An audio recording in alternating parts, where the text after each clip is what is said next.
Hello, YouTube family. My name is Blanche Clayton, and I last posted a video, it's been about a year ago now, as a concerned grandparent.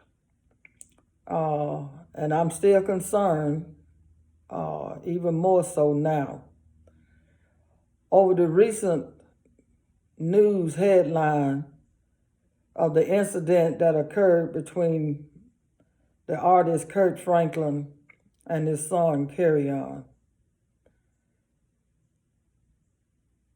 I had to show some love. I had to take the risk of coming on here attempting to say some things to a generation that no longer apparently has an ear to hear what the elders have to say, because many feel that it's antiquated and it's a thing of the past. I'm not here to prove anybody wrong. My only purpose for doing this video is to show some love to Kirk Franklin and his son, and to show some love for parents everywhere, because there's not a parent on the face of this earth today who have not been impacted by children who have misunderstood us, and we have misunderstood them. There's enough blame to go around.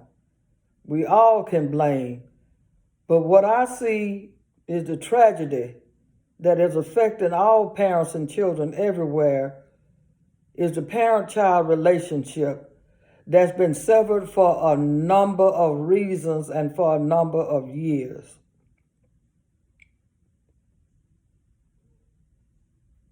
We all have something to apologize for.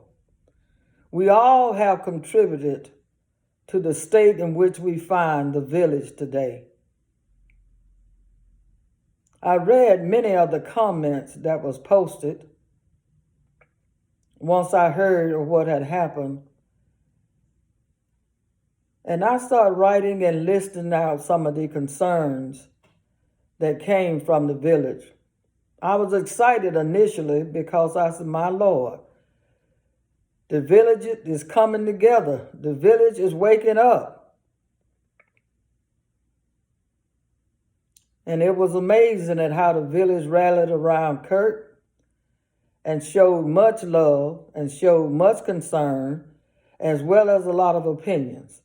And that's why I said what I said a minute ago. It was a great risk for me to take to even come on YouTube, to even speak to you. But when you love your family, you just love your family. And if your family is hurting, you are hurting also. And just as an elder, I have adult children and I have grandchildren as well.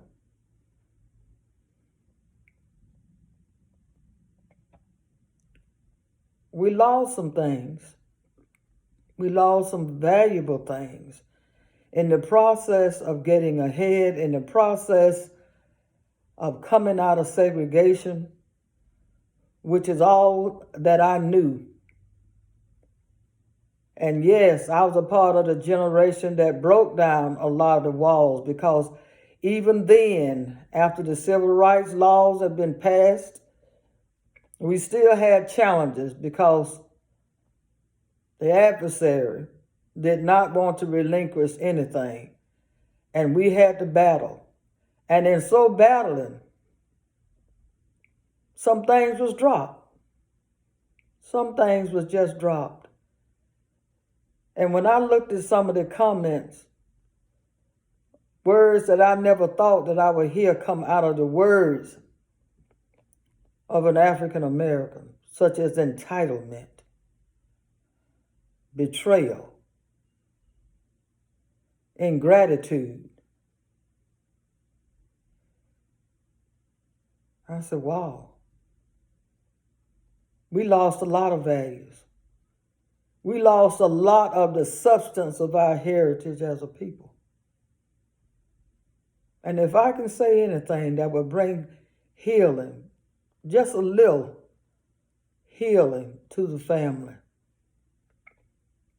then that's the intent of my heart, and it was worth it.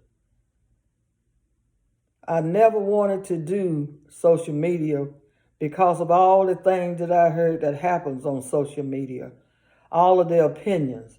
And that's not by happenstance. We are so mixed.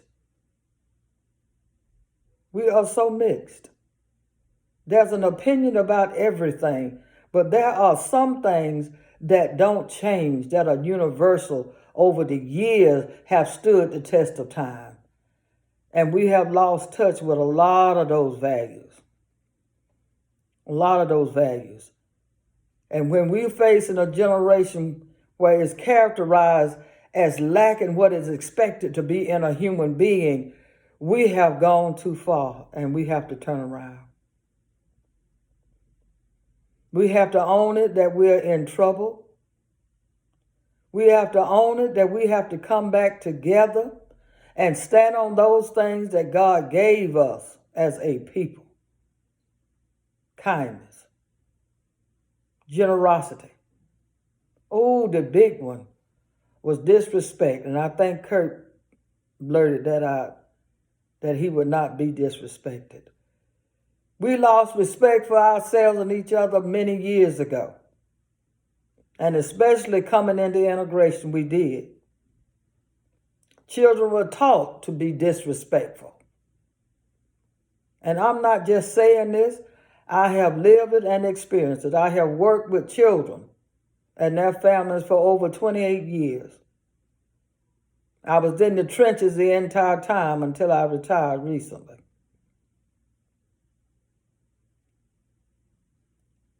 Children today have not seen respect lived out.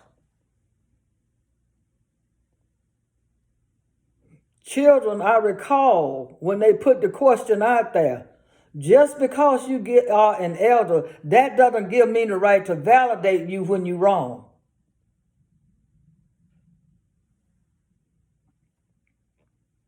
You can't say one thing and do another. And then coming out of segregation, as I mentioned, it was tough. It wasn't easy. We faced some of the same hardships, if not even greater, with moving from one area to another. We didn't know what we were going into. We didn't know what to expect. A lot of things changed as we moved and as we went. As we went, things changed. Many of you had the opportunity that most of us did not have. We did not go to school.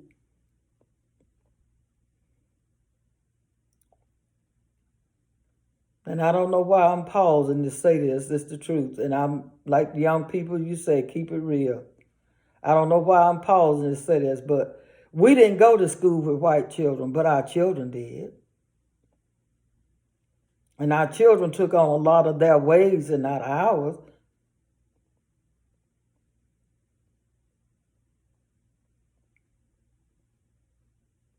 And kids, I would like to say to you, it wasn't intentional. It wasn't intentional.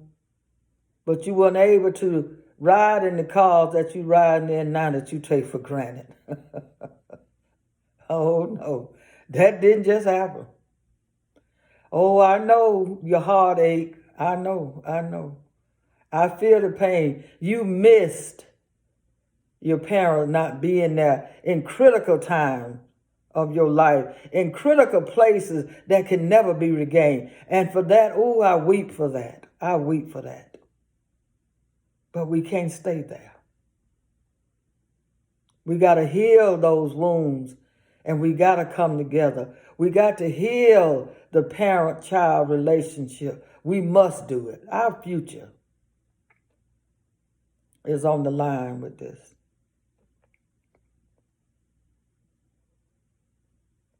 When I first heard the news, all kind of thoughts went through my mind, all kind of thoughts. What I would say, how I would say it, how you would receive me. Because anybody who dares to say anything these days, ooh, you open yourself up for all kind of assaults, all kind of attacks. But as I said a few minutes ago, the cause is worth it. I had to say something. I had to put some love out there. And if I have said anything right now that has made a difference in somebody's life, then it wasn't in vain. It wasn't in vain. You know, when I was looking at some of the comments that was posted, such as ingratitude, disrespect, my mind got to going when the scripture said that in the last days we would see these things, that children would be disobedient. See, in my era under old school, you did as you was told. Translates obedience to your parents. But that's something this generation do not know. Because what? In the process, from the 60s to where we are today, parental authority no longer exists. They don't even have a reference when you're talking about being disrespectful. They don't even have a reference. Even when you have taught them and raised them, we know we have preachers' kids today who could care less about any of this. They have a mind of their own. They say it's old school. It's obsolete. It doesn't work anymore. Because what? They have not seen the village demonstrated.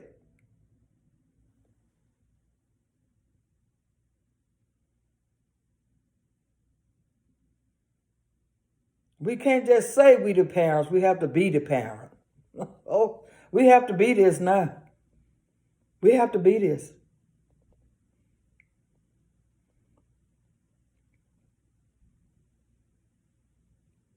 Don't argue with me, and let's not argue with each other. But let's just use this moment to say when what I would have said to an elder, I will hold my peace. I will start right here, right now, demonstrating respect.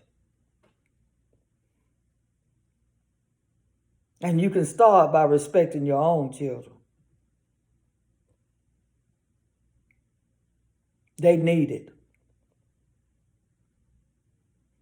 What grieved me as well when I looked at the video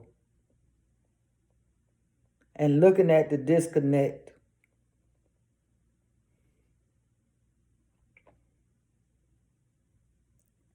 when we so need fathers. And as Ricky Smiley so eloquently put it, he said it in his own way, but we know that's the village. We're not going to all say it the same. We're not going to all express it the same. That's what makes us who we are.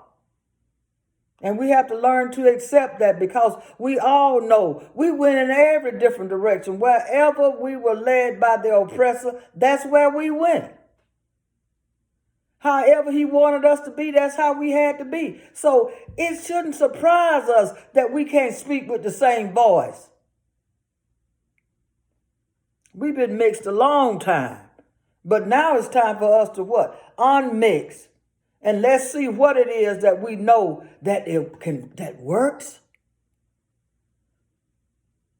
And that can bring us together, and that can bring and promote healing. For we need that, because it touched my heart too as well. Because as parents, can't nobody hurt you worse than your child. When you know you have done your best and your all, and you get the same treatment as one who did nothing. I know how that feels. I know how that feels. And that's a painful thing. and wherein many of you have put it out there as far as children feeling entitled, and that you've given them and nothing is enough. Oh, that same attitude have come in the household where the parent didn't have it and the kids still felt entitled. This thing called parenting, we're all in it. And I wrote a book some years ago, and a chapter that I put in there called Parenthood Extended, the generation that extended parenthood, to where we couldn't stop being a parent if we wanted to, because you simply was not ready. You didn't receive any of that. You didn't want to be grown. You wanted to stay childish. You wanted to misbehave and the parent get blamed for it. Oh, it's enough to go around. Oh, it's enough to go around. It's enough to go around.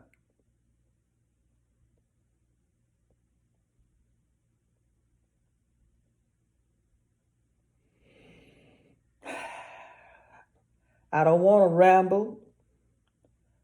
Many who will watch this video, they know me. We have some history. And there's one thing about me, I don't like to read from a script. I like to just speak what's on my heart. And that the Lord would have me to say, when he would have me to say it sometime.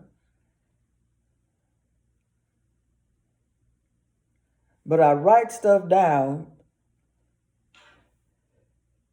and that's all I get a chance to do, is to just write it down, because I don't go any further than that.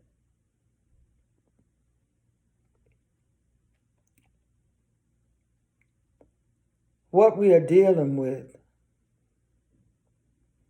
just to give you a little bit, just to give you a little bit of knowledge. Dr. King, in a message called Paul's Letter to the American Christians, back in 1954,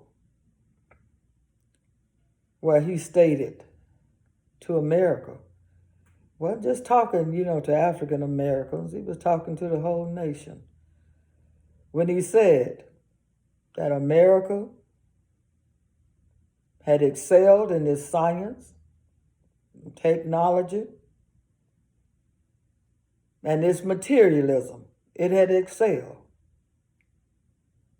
Said, but those areas had outdistanced America's spirituality and morality. He said that back then. And look where we are today, dead center of it, where morals mean nothing, when that's the backbone of the black community. That's the backbone. Losing that, you done lost everything. In my day, it was unthinkable for a black child to disrespect an elder or their parent. Simply didn't happen. But as we start loosening the grips, and we start getting more into things and materialism, we lost our most valuable resource, which is our children, and they are in crisis. They've been crying a long time, but their cries have gone unheard. And I pray that we don't miss the opportunity that's in front of us now to hear the cries of our children. Wherein I might not agree, in which I totally disagree with how Kerrion's pain was expressed.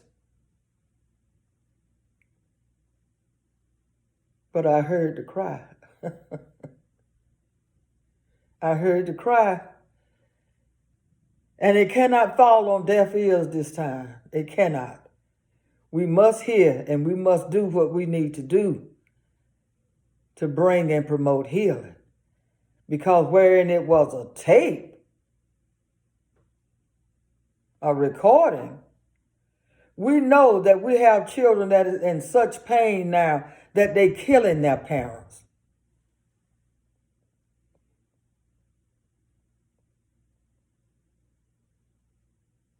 This epidemic must be stopped. The lack of parenting, the lack of being our best self. We got to go back and rethink some things.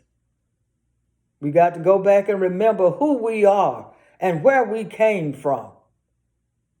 And we have to be there for one another, right or wrong, to help lift the other one up. And I'm going to leave these stats with you because I know you didn't hear the one that I put out there when I first was troubled. Just woke up one morning, 5 o'clock in the morning, troubled over what was happening with our children and with our parents. And my sole purpose is to what? To help strengthen your arm, to help give you the wisdom from my experiences to help see you through. Currently in America, there are over 5 generations of children who have never been parented by their biological parent because America stopped parenting children. When women decided to go to work, parenting went out the window as well. And I say it again, schools do not raise children. Prisons don't either. And we sending them there left and right. They don't raise children. This has been my prayer for years, that the hearts of parents would return to their children. You see the devastation. They are in crisis. No one can fix this but their parent.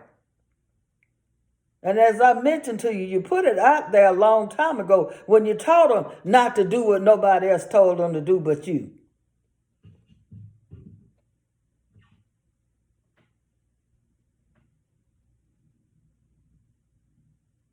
Everything that we did in the past was not wrong. Everything wasn't wrong. We must look at what worked and see where we are today, which we don't have too much of anything that's working but technology and media sources. That's who's raising the children. And this question, I hear it all the time. Why won't my child listen to me? What are you saying? We turned them over to technology when we went to work. And I'm not putting down women working and the progress we have made. Please hear me, because I was a working woman, had to. I had 6 children to take care of. And a man that, hey, we had divorced one another, which that thing was an epidemic when we came out of the 60s. It was a brutal battle between men and women. It cost. But we got to shake ourselves down, women, and take another look. Hey, look at what has happened to our children. We can't ignore that any longer.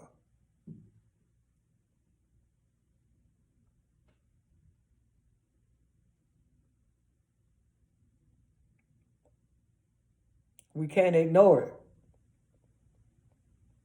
We got to put our heads together. I worked every day.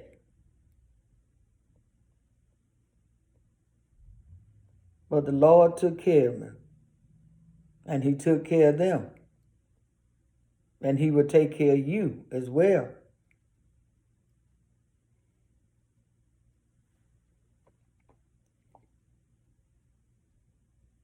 And I'm going to close now because, see, I can go on and on and on, in which I will. You know, I would like to, for us, to continue this conversation. I have many things that I would like to share, a lot of insight to pass on to you so that we can get this job done. We have to do it together. We have to do it together. And I pray that you accept this video from a heart of love and care. What happens to you as well as what happens to our children. And we have to save this generation. Much love. Peace.